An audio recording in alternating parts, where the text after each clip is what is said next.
Hello and welcome. I'm Patrick Curtis, Chief Monkey of Wall Street Oasis, and this is Monkey to Millions, a show where you get a front row seat as I mentor young students and professionals to try and help them break into their dream jobs. In the first cohort, you'll meet 4 students, all preparing for intense job interviews while trying to also balance a personal life and schoolwork. The goal of this show is to shine a light on the struggles of trying to break into competitive positions with a non-traditional background and to give you a roadmap for your own success. My hope is that as you get to know these 4 impressive students, you are inspired to dream big. Remember, these are real people and this is their true story. Let's get to it.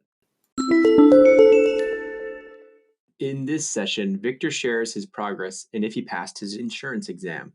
We focus most of the episode discussing the CFP designation, the merits of going for the CFA after that, and the importance of golf, and a few other credentials, including the CIMA and the CAIA as other potential options down the line. I know that's a lot of abbreviations. Enjoy. All right, Victor, you're on the spot. Welcome back. And thank you. It's okay to drink water, right? Yes, of course. Okay. So in terms of just updates, last time we spoke, you had an insurance exam coming up. Let's get some updates. Correct. So it was not a hardest exam on the planet, but it was an exam that you had to kind of prepare for it, and being bombarded with work. So I kind of, try to push for myself. And I set up the exam. I think the early November, I passed the exam. There were a few other items. So now I'm finally, I would say, fully licensed in every sense. Like I have the insurance 7, top off, and the Nice. 6 to 6. So I'm good to go. So I don't have to worry about any of those. Yeah. So it's been great. And I started, I think I told you back in, July. Sorry to interrupt. What's the insurance? What's it called? Like the insurance exam? So it's called Life, Health, and Accident. Life, health, basically an accident. Basically, once you have that insurance, you can't sell annuities, you can't sell insurance, you can't sell all kinds of stuff. So it kind of gives you overall, not only you can do bonds and that's probably where a lot of the profit margin is too on the. Oh, yes. Yeah. Yes. And especially with the boomer generation, retiring, everyone turns into annuities. So it's going to be a good market to tap into. Yeah. So I just wanted to kind of, position myself. So once you pass that once, are you done? Forever? Yes, you're done. I mean, there is continuing education, just like for any license that you do. Yeah. But you're kind of done unless, of course, you get convicted of fraud or something like that. Yeah. Then yes, they take that away. But overall, that was it. Once you're done, you just do continuing education every 2 or 3 years, and you're good to go. Okay, and then so now you're turning your focus to what? Yeah, I right away, the day after I just started CFP, I think I talked to you back in July before my long trip that this was my goal for the next entire year, first to try to get promoted. And I'm still working on that too. And also finish that CFP before I get promoted to the next role. Mm-hmm. So there are 6 classes. So CFP stands for Certified Financial Planner, right? Correct. Okay. And so guide me through, you said there's steps to it, or is it one exam you sit for? Are there levels? What's a CFP? So there are a few requirements. First, you need to have a bachelor's degree in any college accredited in the United States. I think there are some foreign university, but it has to be accredited by the government. So that's a first requirement. Then you need to have, I think, close to 6,000, maybe a little over 1,000 hours under your belt as a in the financial industry. You can't even count. Yeah. So you can't even count your, I think, to the best of my knowledge here, I'm speaking, I'm sorry, I think it's 3,000, not 6,000. It's 3,000 hours. So that's because it's about 3 years, so that's 3, give or take 3. I think it's a year and a half, right? Isn't it 2,000 hours, 40 hours a week times 50, or 50 hours a week times 40 is about 1,000 and 2,000. And then it's 3 is about 6,000. Yeah, that's 6,000. It is. Oh, it is about 6,000. Yeah, that makes 6,000. sense. Yeah, 6,000 hours. Oh, so it's a lot. Yes, 6,000 hours. The actual certification, so you have 6,000 hours in your belt, around 3 years of experience. So exactly. You can sit and pass the exam, but you cannot put the CFP. They need to have 6,000 hours. So to the best of my knowledge, you can't even count the hours you did as an internship, as long as it's considered in the financial industry. They take anything. So even though I'm hoping to pass the SIT exam and pass in July, I won't be able to put that CFP designation under my name till following year of August or September, something like so that. Like 2024 or something like that. 2024, correct? Yes. Okay, but that's good. You'll have it done. It's not bad at all. Yeah, it's not bad at all. You can probably put on your CV too, like pass CFP exam. But correct. Yeah. Correct. So the designation 6,000 or plus hours, and then third, it's two-part. First, education part, which have 6 classes. You got fundamentals, insurance, investment, taxes, retirement, and estate planning. Mm-hmm. And then plus 2 portion of a capstone. One is just basically reading some material and then taking a exam within that education. And the second one, you put together a PowerPoint, and basically it's a case with the client. You want to showcase what you've learned from this, and you're trying to act like an advisor to kind of, this is what you do. You gather information, qualitative, quantitative. You search for the, course of actions, you gather information, you present financial and all that good stuff. You're doing about 30 minutes of presentation. And that kind of covers the education part of it, which I already finished the third. I'm about to finish. I finished the fundamentals. Are they providing the actual like training to get ready for it? Yes. So Fidelity partners with the third-party vendors. The one I work with is Dalton, and they have also partnered with the certificate will be from a Berkeley University. So they put their name. Do you have to be sponsored by like a Fidelity to get it, or can anybody randomly just sign up for the CFP and just if they pass? I think anyone can do that. But you still need 6,000 hours. Exactly. Yes, anyone can do that. The only thing I think you need a sponsor for your the license exam 7 and 66 and insurance. But CFP. Yeah. Go ahead. Yeah. CFP, because I know I worked with a lady like last year, Fidelity. She was stay at home before she started Fidelity, and for 10 years. She basically took classes weekends at Michigan University, and it took her like 4 years, but she got it done, and she sat, and that was like 3-4 years prior, even the CFP. So so I think you can. I think you can do that. You don't need a sponsorship. That's cool. Yeah. So, and then same with like SIE, you can do the SIE prior to getting the Series 7 and their top Series 66 top off exams. Correct. Which is changed a few years ago. So that's new for all the undergrads listening who want to kind of get a head start. If you do want to take the SIE, you're interested in being in securities, asset management, hedge funds, whatever, even a lot of the banks require it now. SIEs. Yeah, the SIE. So that's a good place to go. So, okay. So it sounds like how long will you have to study, and how much does it cost you? Does it cost you anything, or Fidelity sponsors it? So the way it works, Fidelity sponsors, and you pay from out of pocket, you pass the test, then you kind of get a reimbursement. Mm-hmm. And of course, they take how much is that? I'm curious. It's around like $8,000, everything included. Wow, it's a lot. Yeah, it's a lot, and but Fidelity pays for it. I mean, you still have some kind of skin in the game. That being said, is like Uncle Sam takes a tax. So even though you pay like per course around like $1,200-$1,300.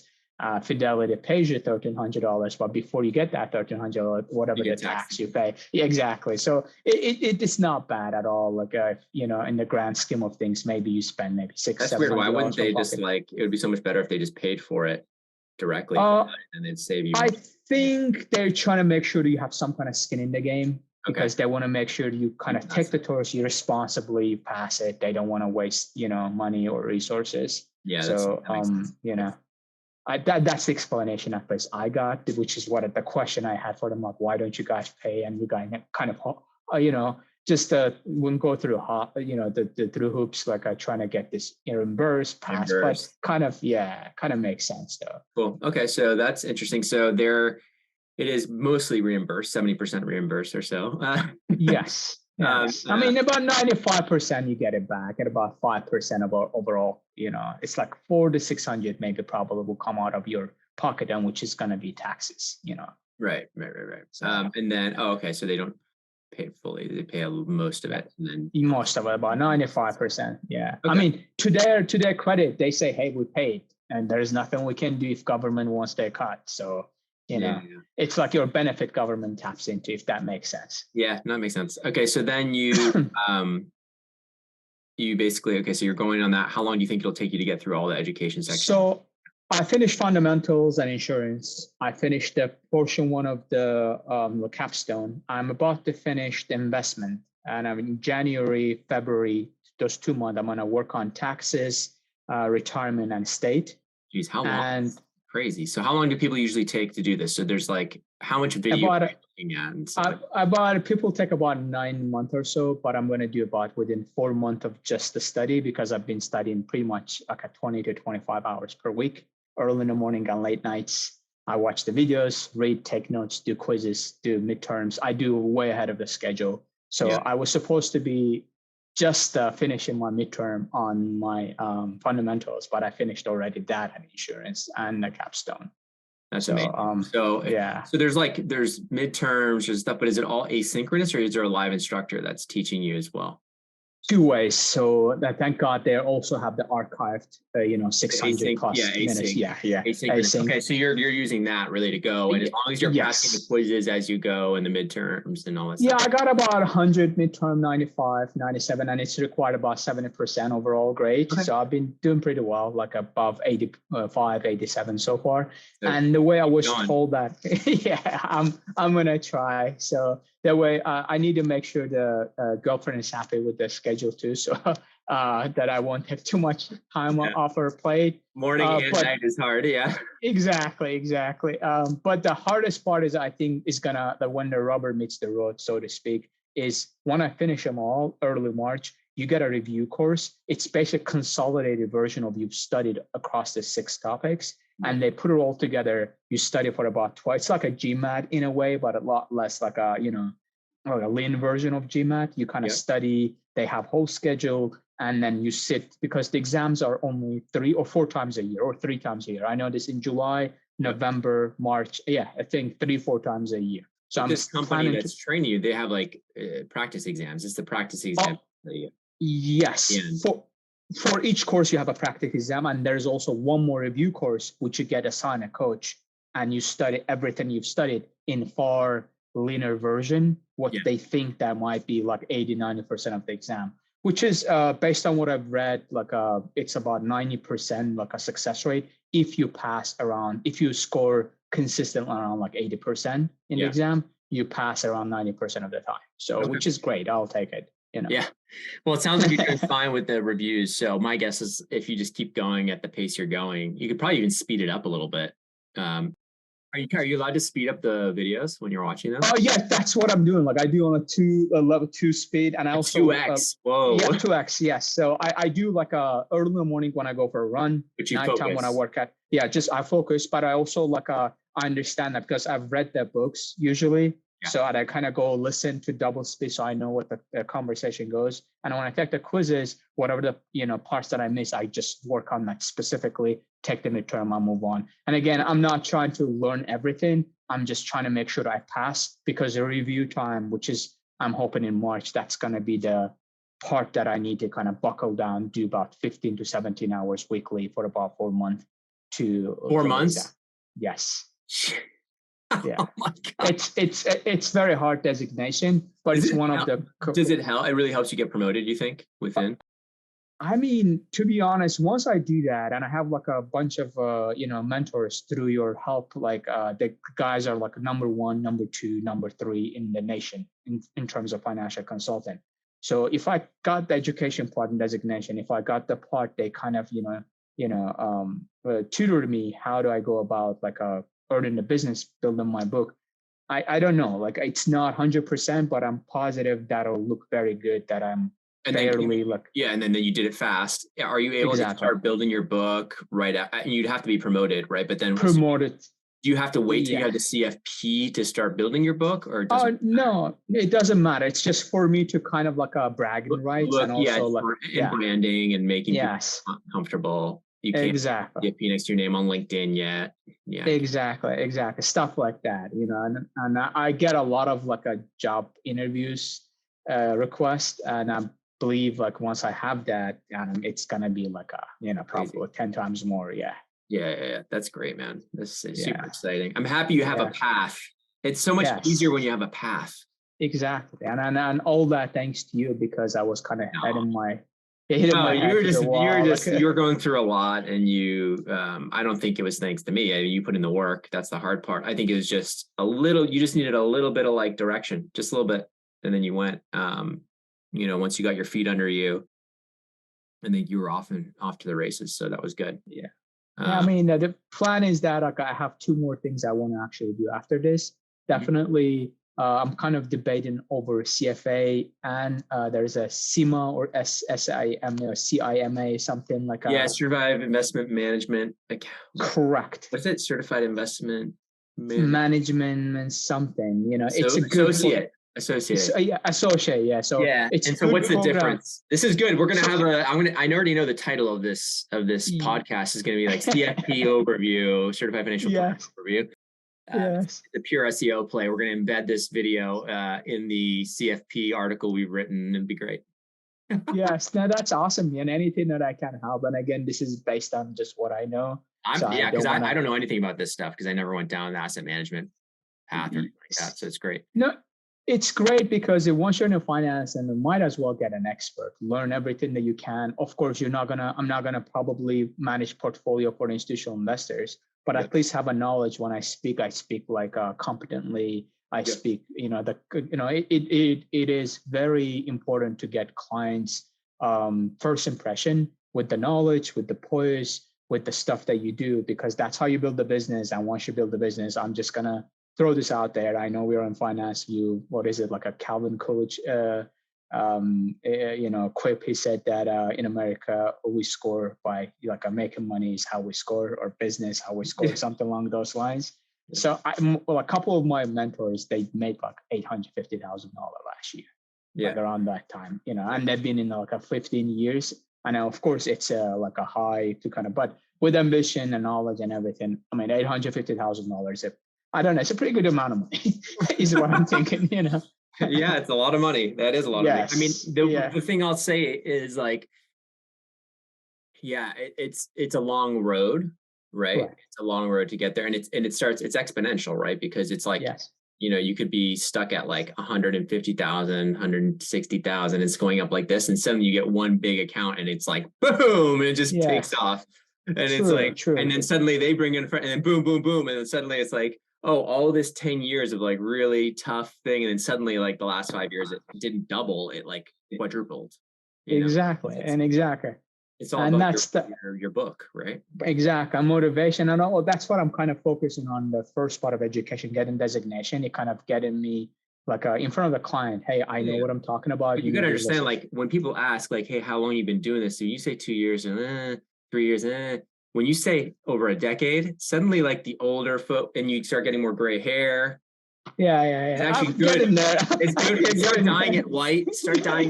Getting like look older. You want to look older, right? Yes. Get glasses, even though you don't need prescriptions. Whatever. In this business, you do a little bit of older folks. They do get a little bit more like respect. But I think the point is, what I'm trying to say is, once they see the the hustle that you put in there, you have the poise, you know how to talk and all that good stuff. And then you bring the, the kind of like it's my kind of meal ticket. Now you can kind of sit down and trust me. I'll take care of from here. Well, yeah. And work your track record, right? That's, you can't. Yeah, exactly. Record, so exactly. And of course it's going to take time, but also I want to one more thing, probably I need to start playing golf. So once I'm done with all this, yes, I do, because, oh my God, so many people with so much money, that's all they do. And that's basically breeding ground for a clients if you want to, start poaching. It's an expensive game, that, or you could go a different angle. You could start learning squash too. And you could start learning squash, golf, and it'd be funny. You get like the trifecta of like really ritzy sports. What's the third one I was going to say? You start doing polo. Like a water polo? No, polo, like on the horses with the thing. Okay, maybe not that one, but horses are expensive. Yes. But golf is like something on the list, to be honest. Golf, you could spend a couple $1,000s a year. It's a good marketing. You can have fun too. It's a game. Yes. Tennis, I was going to say, is also potentially a good one. Like a regular tennis, not the ping pong, right? No, tennis, like actual not table tennis, like full-on tennis tends to be a little bit more like that too in certain areas. So that could be fun. Yeah. Most of the clients I know that my FCs, my financial consultant, they golf. Like, they're like, dude, you need to learn golfing. You need to learn golfing. Yeah. I'm like, I'll get there. Just let me finish the education part and all of that. I will start, And also, I know that you need a little bit of money to kind of head start. I have played golf twice. You don't need that much money. You don't need that much money the lessons are expensive. I would take a couple lessons, go to the driving range, get a few more lessons so that you can hit the ball. I mean, the key is like you can hit the ball and it's not like a disaster. Yeah. But like you don't need to be beating them. You don't need to be like a semi-pro or anything like that. You just need to be like able to get down the fairway and like put it in the hole, without hitting like a triple bogey every time. Yeah, I think I have like colleagues and they've been playing passionately for years. So I'm gonna start like a kind of joining them. Yeah. And it's at this point it's like a matter of time. I just need to like one thing at a time. Of course, finish this. That's usually a weekend thing.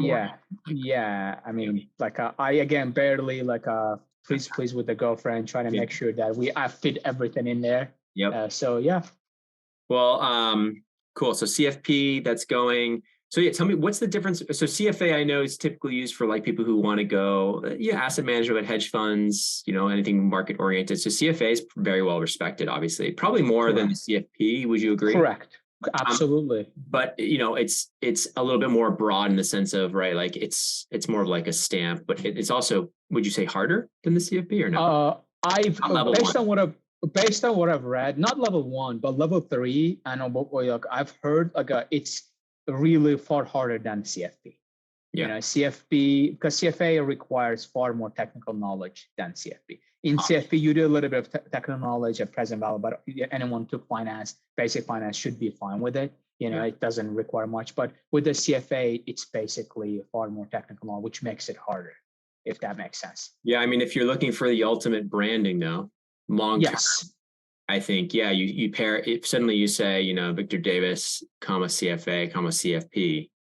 And CIMA, hopefully CIMA. Yeah. So what's the difference with CIMA? What's CIMA? I've heard of it. Certified Investment Management Associate, similar to CFA. Associates, something like that. So it's basically the next level. Once you are like 5 to 7 years in a business, it's basically think of this as executive MBA for the CFPs, if that makes sense. That's the closest I can. Got it. It's like the next level for CFP. Is it run by the same people that do the CFP? It's different company, but it's very, very highly coveted, highly respected designation.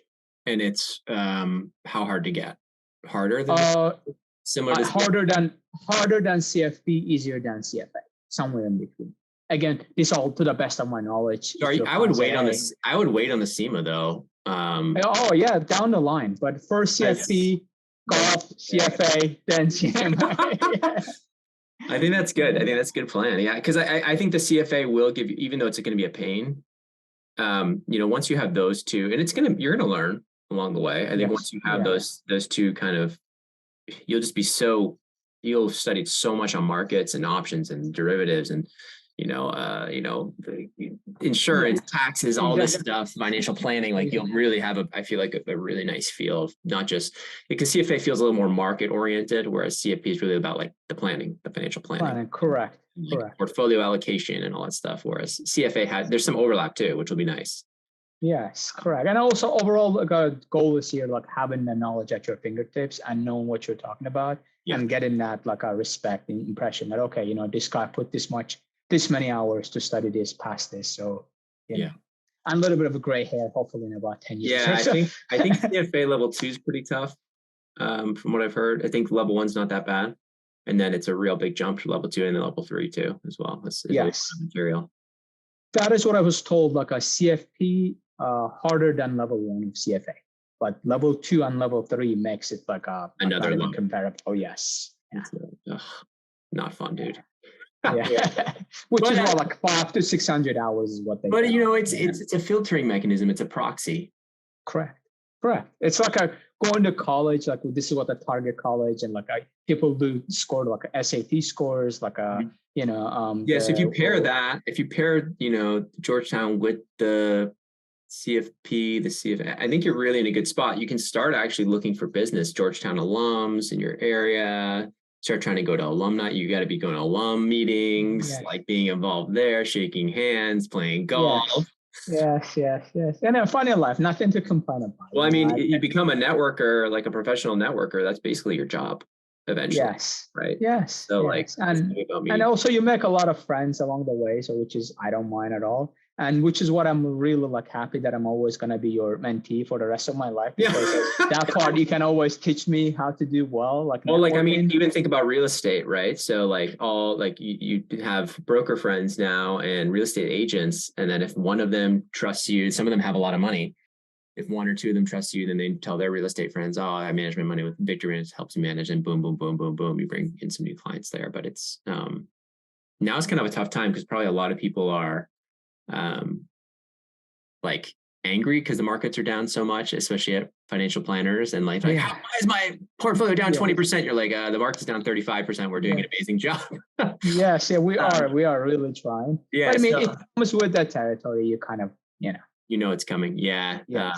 It's interesting. Do you have any perspective, or do they teach you any of this CFP stuff, anything about alternative investments now with like the art and wine and whiskey investment stuff? Very, very little. We don't really go in depth. Again, it's more of a for us, it's on an individual level, on a family level, what involves that. Hey, you need to start saving for retirement. How do you save for retirement? These are the accounts. You need to save for children's education. Or this is like employee benefits and stuff like that. It's just very much. It might be interesting for you to look into the CAIA, Alternative Investment, Certified Alternative Investment Association. CIAA? Yeah, CAIA, Chartered Alternative Investment Analyst Association. I see. Global Professional Budget Alternative Investment Credential Program. So it's like, I think it's about, I think we named like every possible designation. Certification around like anything with markets oriented. So like CFA is obviously the most well-known, the biggest. CFP is more for like just financial planning, tax, including taxes, insurance, all that good stuff. Like estate planning, really, right? It's more, a little bit more focused there. CFA is more market oriented. Then you got CIMA, which is almost like version level 2 of the CFP later down the road.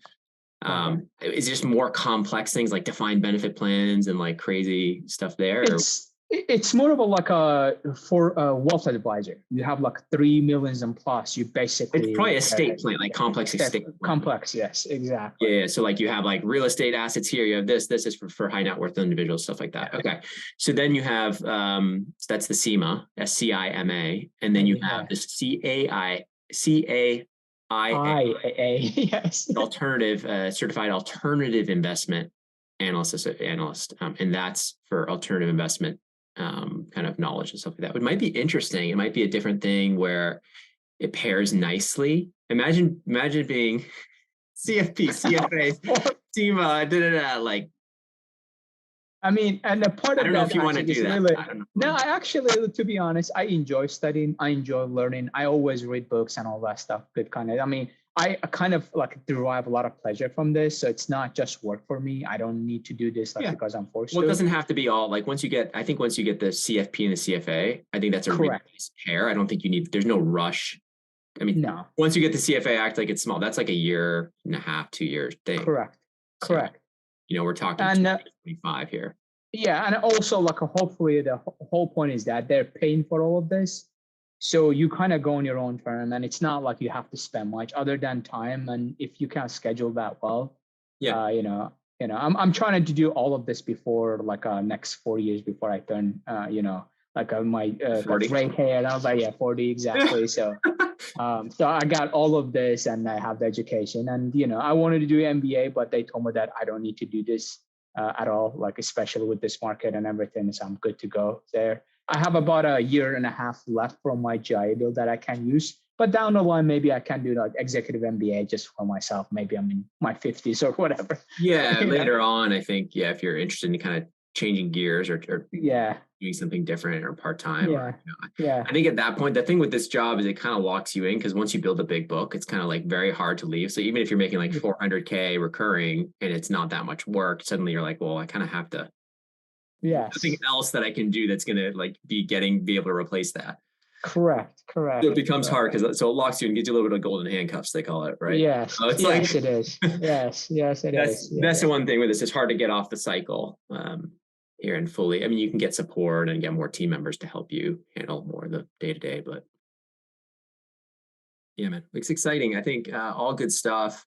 Certifications are good. They're definitely not. It's similar to education where like sometimes people put their head down and think, if I get the good grades, everything will take care of itself. This business, like you could probably have none of this and still do better than the people with the 5 credentials.